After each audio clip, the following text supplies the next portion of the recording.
खडकसाहेब खरतर आदिवासी भागामध्ये जे विशेषतः कोपरे मांडवी परिसरामध्ये पाणी प्रश्न अतिशय ज्वलंत झालेला आहे.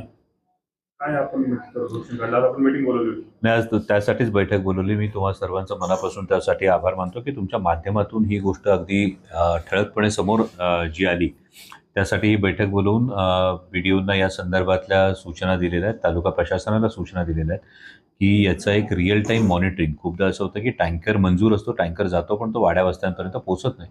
त्या माध्यमातून रिअल टाईम मॉनिटरिंग, प्रत्येक वाडी वस्तीपर्यंत टँकर पोहोचतोय का, पुरेसे टँकर आहेत का, हे पाहणं.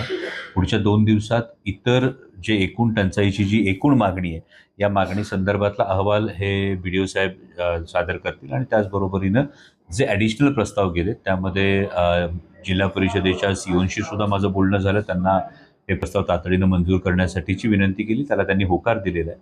आणि त्याचबरोबरीनं दर आठवड्यानी याचा एकदा रिव्ह्यू हा तालुका प्रशासनाला घेण्याच्या सूचना केलेल्या आहेत, जेणेकरून जी वाढती मागणी असेल याचा सुद्धा पुरवठा केला जाईल.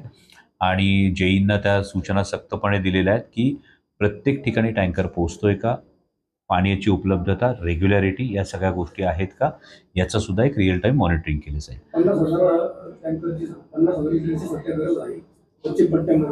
आणि फक्त 20,000 लिटर्स पाणी पुरवठा नाही, त्यासाठी जे ॲडिशनल 2 प्रस्ताव दिलेले, ते ॲडिशनल 2 प्रस्तावांच्या संदर्भातच जिल्हा परिषदेच्या कार्यकारी अधिकाऱ्यांशी सुद्धा मी बोललो आणि त्यांना या प्रस्तावाला तातडीनं मंजुरी देण्यास सांगितलं. त्याचबरोबरीनं आपण 2 German pre fabricated metallic tanks हे मंजूर करून घेतले होते. हे केवळ लाल फितीत अनेक वर्ष ही गोष्ट अडकली होती आणि त्यामध्ये खाजगी जागा, त्याचं हस्तांतरण यासाठी जी गोष्ट अडली होती, त्या संदर्भातही तालुका प्रशासनाला आदेश दिलेले आहेत. जिल्हाधिकाऱ्यांशी माझं या संदर्भात परवाच बोलणं झालेलं, आपल्या माध्यमातून ही बातमी समोर आल्या परवाच माझं बोलणं झालेलं आहे की जो केवळ लाल फितीमध्ये हे जर्मन प्री फॅब्रिकेटेड टँकच्या ज्या गोष्टी अडकलेल्या आहेत, त्या तातडीनं सुरळीत करण्याच्या दृष्टिकोनातून त्यांना पाठपुरावा केलेला आहे.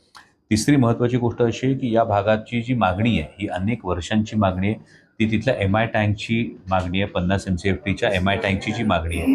आणि या मागणीला प्रत्येक वेळी जी तांत्रिक अडचण येत होती, ती तांत्रिक अडचण ही वॉटर अकाउंटमध्ये पाणी उपलब्ध नाही, ही एक तांत्रिक अडचण अनेक वर्ष येत होती.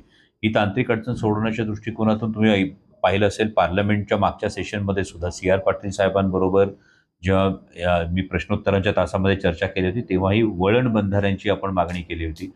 आणि त्यानुसार काळू नदीवर जर वळण बंधारा झाला तर आपलं वॉटर अकाउंट वाढेल आणि मग हा MI टँक करता येईल.